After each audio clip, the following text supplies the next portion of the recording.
Howdy everybody in YouTube land. We have yet another computer video. What you're looking at here, in case you're not familiar with this model, most people are, not all of them. This is an IBM Model 25 with the dual floppy configuration. And it's color. I had one of these back in the day that was black and white. Never had the color version. This one I picked up, I want to say 2014, 2013, somewhere in there. I forget exactly when. And I haven't touched it, really. Because in 2016, I found the one that I've been looking for, which was the 286 version. And it has the hard drive. And it works. This one I haven't plugged in. I haven't tried. I don't even know if it works. And on top of that, I pulled it apart to figure out which model it was, and it's the 8086 model, which is the board here. And if I'm not mistaken, I could be wrong, but if I'm not mistaken, you can actually put a Model 30 logic board in here, like the 286 board, and get it to work. But I know on the Model 30s, they put the RAM over here instead of over there. And notice how these are at an angle. If I remember correctly, the Model 30 stands up, and right underneath, you'll see it, right underneath this board, there's something that gets in the way, so you got to do some modifications to get it to fit. But not all those boards were like that. Anyways, as for first observation, we have dual floppy drives, but there's no indication on what size they are, and judging by how big the buttons are, these are dual 720K drives. So this unit does not have a hard drive. The other thing is, we know it has a color monitor, but again, I don't know if it works. And also, the other problem is, the stand that goes on the bottom is completely busticated. It's gone. It won't do anything. So, with that said, I got a new one. Now, the reason why I'm doing the video on this machine is because I want to check it out, make sure it works, see what kind of capacitors it needs, if any. These have all those nice orange tantalums in there that can spontaneously short when you're not looking. But I don't know. I haven't tried it. So ultimately, I want to see if this machine works, and I want to see what capacitors are in here that I need to check out, make sure they're not leaking or possibly replaced, because eventually I want to find this machine a new home. I've got a couple things I want to put in here too, such as I might put one of those IDE to XT adapters in there. Also, I've noticed it has a plug here for a hard drive, and if I'm not mistaken, I think the hard drive that these used was a MFM, or possibly one of those IDE XT style drives that V Westlife just recently did a video on. But I don't know. Or it could be an IBM fashion, a proprietary interface. I don't really know. I'm not entirely certain. This cable appears to go off to the floppy drives, but we will see. The other thing I want to do too is I want to pull these drives out and service them, see what kind of capacitors are in there, if they need attention, and things like that. So for now, this one's in good condition. It's not busted like the other one is. So at least it doesn't appear to be. So we're just going to set that off to the side. Let's get this machine to a position so we can see underneath this. On closer inspection, I've noticed on the top of this, there's a little bit of marring, where it's like someone has attempted to have this apart before. And I come down here and I'm noticing where it's been pried on a little bit, and the front bezel is loose on that side, as well as this side. So I need to do some investigation and see what's going on. Let's see what's under here. Power switch appears to be under here. Yep. Brightness, contrast, and that is the machine type. So also, it's got a little bit of yellowing too, but that's not a big deal. That can easily be fixed down the road. For now though, let's do some more inspections on the inside of this thing. Alright, so here's the bottom of it. That's what it looks like.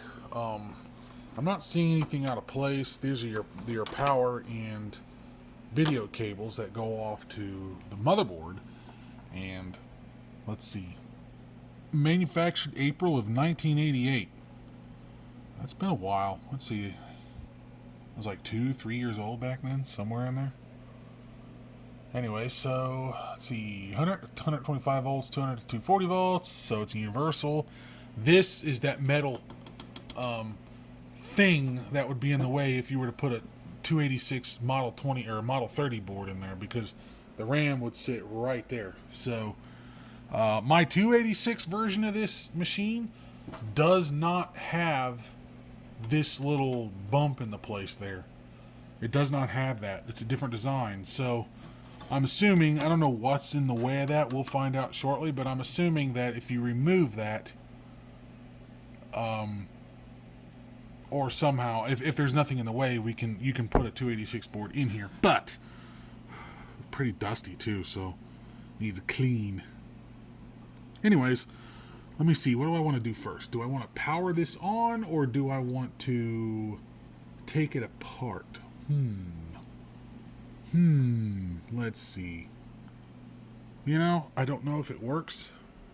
I'm almost afraid to try it, because I don't want to blow anything up. But you know what? Let's just go ahead and power it on. Screw it. Okay, so this is either going to work or it's going to explode. So I got the board back in place. Okay, powered on, or not powered on yet, it's plugged in. So here we go. Will it work or will it explode? Well, I heard high voltage kick up. Fans running. Oh boy, it does work. How much RAM do we have? Oh, these pots are shot. You can't even turn these pots. So we're going to have to get in there and fix that. Looks like 640K of RAM. Keyboard error. Let's turn the brightness of contrast. I can't even turn these pots. Man. Anyways, the picture on this thing is actually really clear. It's a nice Delta Gun CRT. Yeah, so... Alright, well, doesn't look like we have to do a whole lot to this thing. So I figured, well, you know, let's just do some... Well, I still want to take it apart. I want to inspect the inside. It's very nasty. I want to clean it out. And we're going to need to check these drives. I need a DOS boot disk for this to happen anyways. So let's move on to the next thing. And I got to clean these pots out anyway. They're stuck. I can't even see, listen. Can't even turn them. So, yeah, it's got to be fixed. I've never taken one of these apart before all the way down. At least I don't remember. I had one of these as a kid, and I may have taken it apart, but it's been 20 years, 22 years. I don't remember. So, anyways, let's take this apart. Well, what I did was I popped these two covers off. I just got in there with a screwdriver and just got in there the best I could. Left a little bit of a mark, but it's not too bad. But they were already marked up anyways. It appears that we have a couple of flathead screws, so we're just going to take those out. And hopefully not lose them inside the monitor, because that would be a bad thing. It's got a big washer on it too. I couldn't do that again if I tried. Alright. I guess now we need to get the board out. The board's not that bad. Screws, you know, it's fairly loose in there already.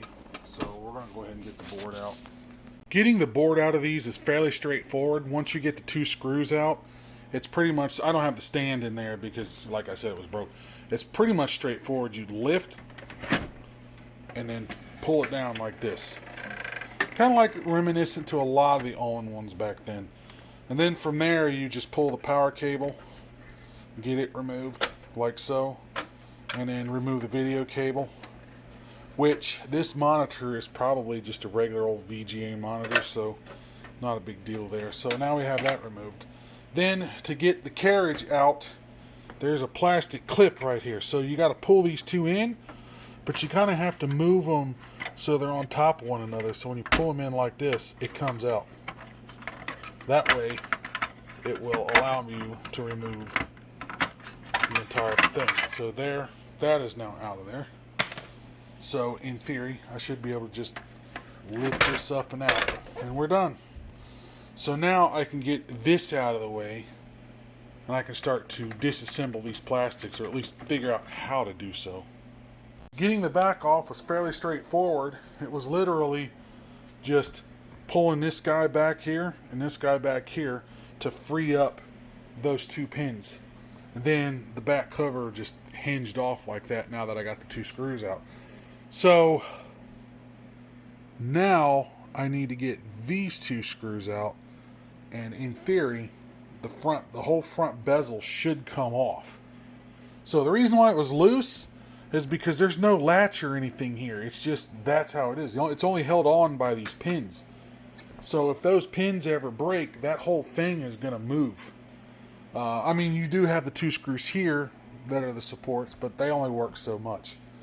The one thing I'm noticing right away is this thing is heavily shielded. Getting the back off is going to be fun because this IEC connector is riveted in. So I bet you there's a plug I'm going to have to unplug. But let's dig into this some more and see how much further we can get this apart. And simply taking the last two flathead screws out, I was able to lift this whole thing up and completely out of the bezel. So now we can safely get this bezel out of the way. And judging by you'd think it needs retro-brighted, but I'm looking at the inside of these. I'm also looking at the inside there. It's all the same color. So it may have been just how this thing was. Anyway, so now I got the monitor assembly off, and it's in a position to where I can actually get it apart and inspect things. I got the bezels and stuff moved out of the way so nothing happens to them, and I'm getting ready to take the screws out. And since IBM is a nice, classy, wonderful company, because they're the best company on earth, since the sarcasm. Tell me what's wrong with that picture, bastards. So I gotta grab my toolkit and see if I even have the security bit for taking those screws out. And I think I do. Yeah. Okay. There's a reason why I keep these on hand. So, tip of the day. IBM are a bunch of fuckers. So, there's that. Alright. This dust is making me cough really bad because it's packed in here. Anyways, I got the top cover off. I didn't take the sides off yet, and those security screws went on the sides anyways. So I took the top cover off so I could do a visual inspection, and what we have is over here is the power supply module, and if you look, that little bump that's on the bottom, the board runs all the way down into it. So yeah, that's the problem there. And then on this side is the main deflection board. It has the horizontal and vertical drive for the CRT as well as all that stuff. And I'm looking at these capacitors. I don't see much. I do know why it looks like it was taken apart, because look at this pot over here. Someone bent that down trying to adjust it. And that is the, let's see, what is that? The size control. 400.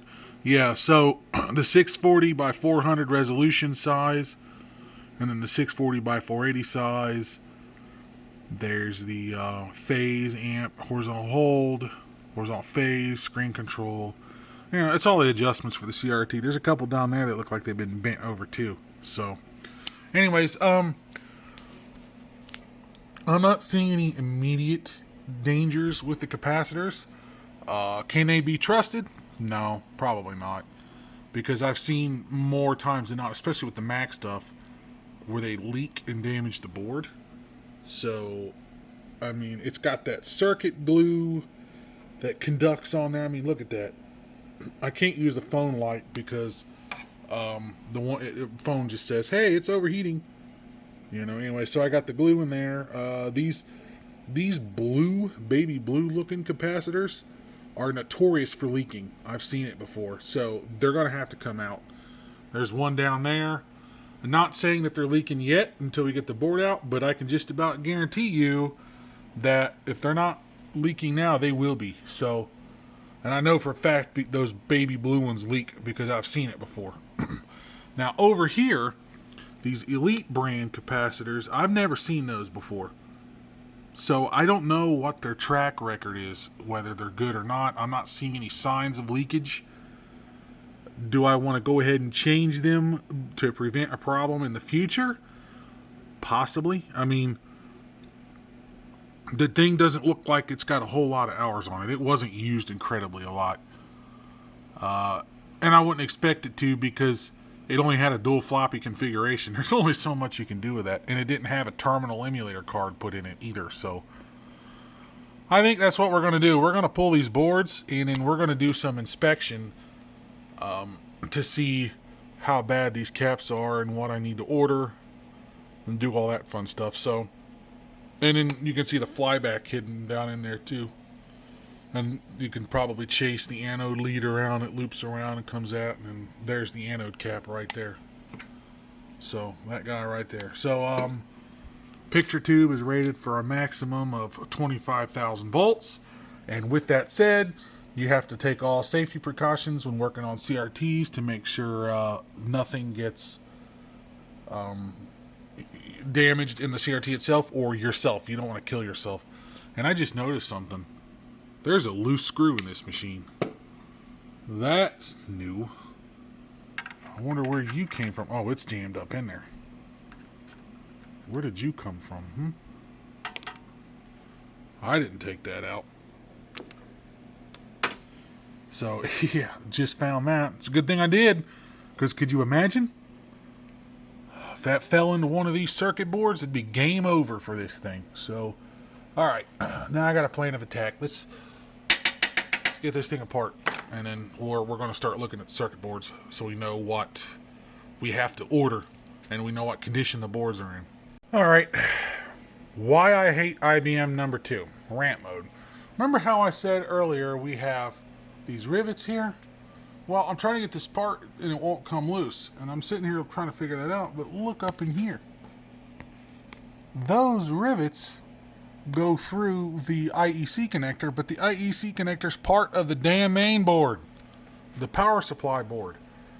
So clearly IBM knew that these were not going to be serviced or repaired, because with it like that, you can't repair this thing. So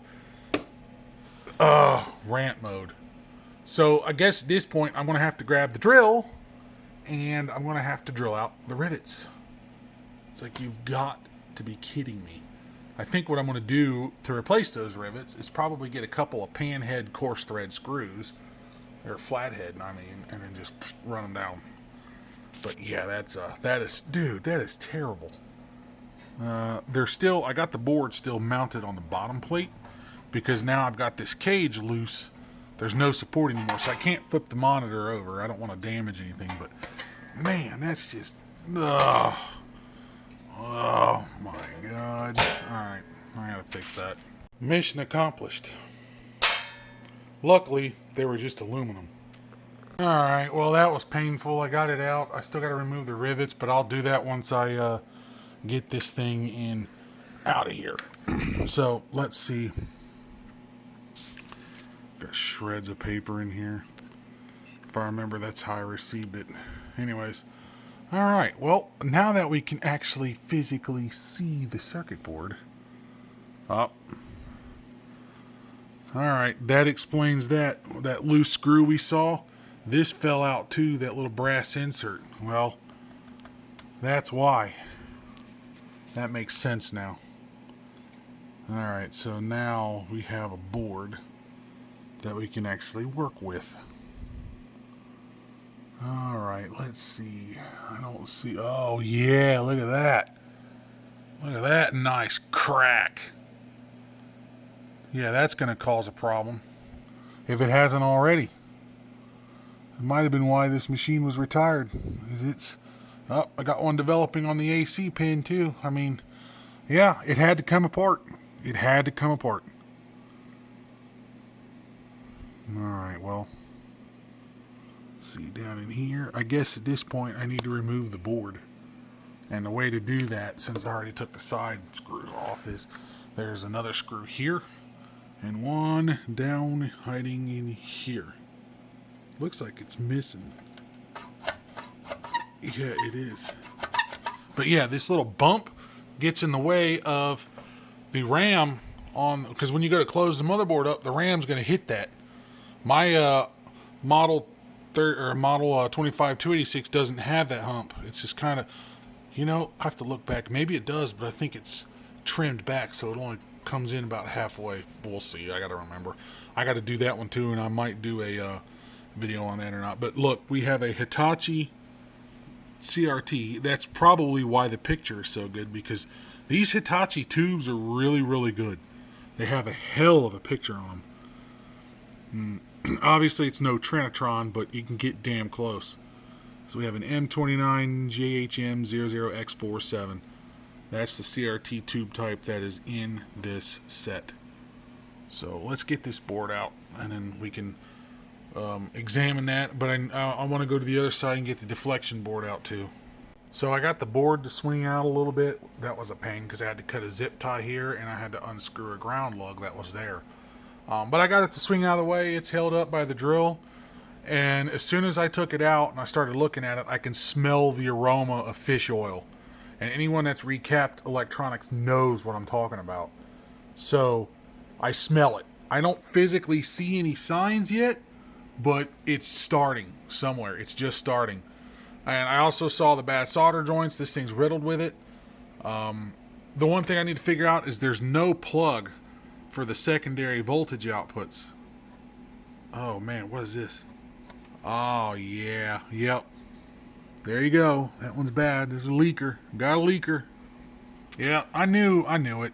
Damn it, I knew it. Anyways, so wires, no plug. They're going out here somewhere. I think this is the motherboard plug, but it's also bundled with something else. You know, this power supply appears to be purely for the computer. This is not used for the analog board because I do not see any power cables or secondary output cables going anywhere. It's just going out to this wiring harness, which goes to the motherboard. So that must mean that this, what is, oh, that's the power switch. Okay, that's the power switch. Where does this go?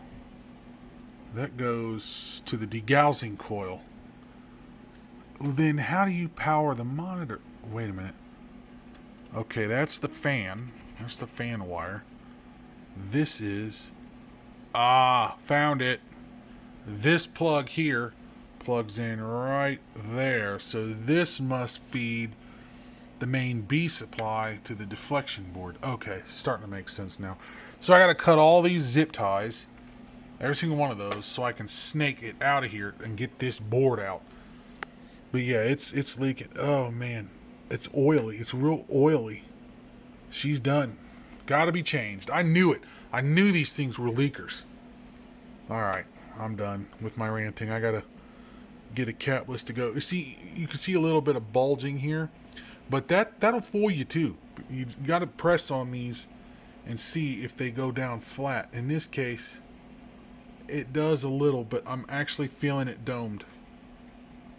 So they're going to have to go too. Yep. That's that. Let's get this out of the way and let's take an inspection of the analog board. Alright, now that we switched it around to the other side, let's take a look at the analog board and see what we got going on. Oh boy, we got some bad connections on the flyback. Looks like it might have been, yeah, it's not looking healthy either. See the yoke connector, that one at the top is not looking great, but the rest of them's not so bad. That's been resoldered, whatever that was. Size phase. Yeah, it's not looking too bad, really. Ooh, what happened there? Looks like a factory boo-boo. Yeah, so, alright, well, I guess now we need to remove this board. And the way that's going to work is there's a couple screws, one there and one there, and it should swing out. Then I got to unplug all the cabling, including removing the cup off the flyback transformer off the anode. So, alright, well, let's get that done, I suppose. Alright, this is getting ridiculous. Getting this out was no fun either. I had to cut a bunch of zip ties over there and pull this wiring harness through.